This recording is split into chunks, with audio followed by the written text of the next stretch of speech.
Let's try multiplying and dividing negative numbers. Question number 1. What's 3 times negative 2? We have a negative number times a positive number, which is going to be negative. So the answer is negative. 3 times 2 is 6.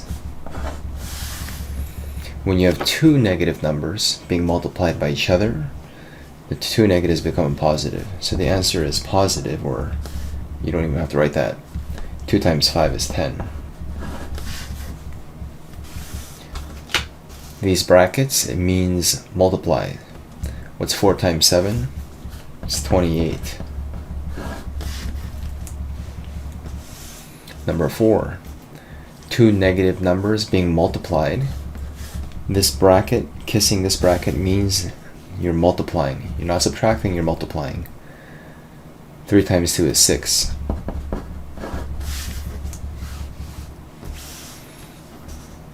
We have bracket. Bracket means multiply. What's 3 times negative 5?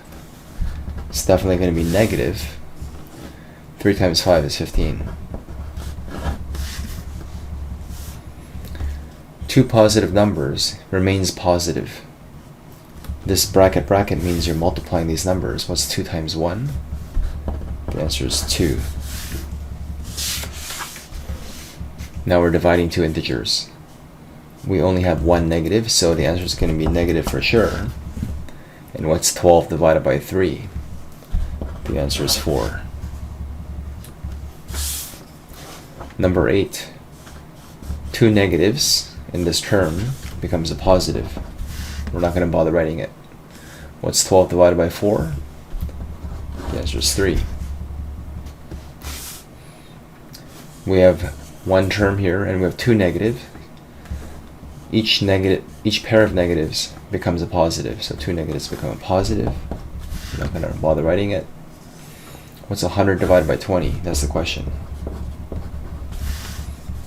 Perhaps you know the answer is 5.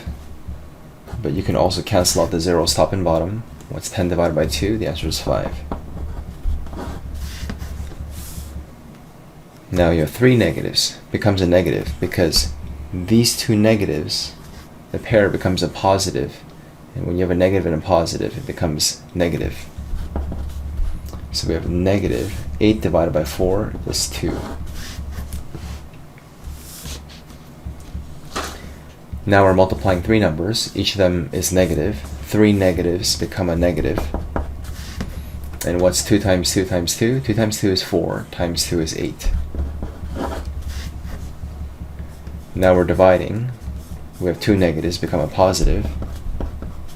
And what's 12 divided by 2? The answer is 6. So it's positive 6 or 6.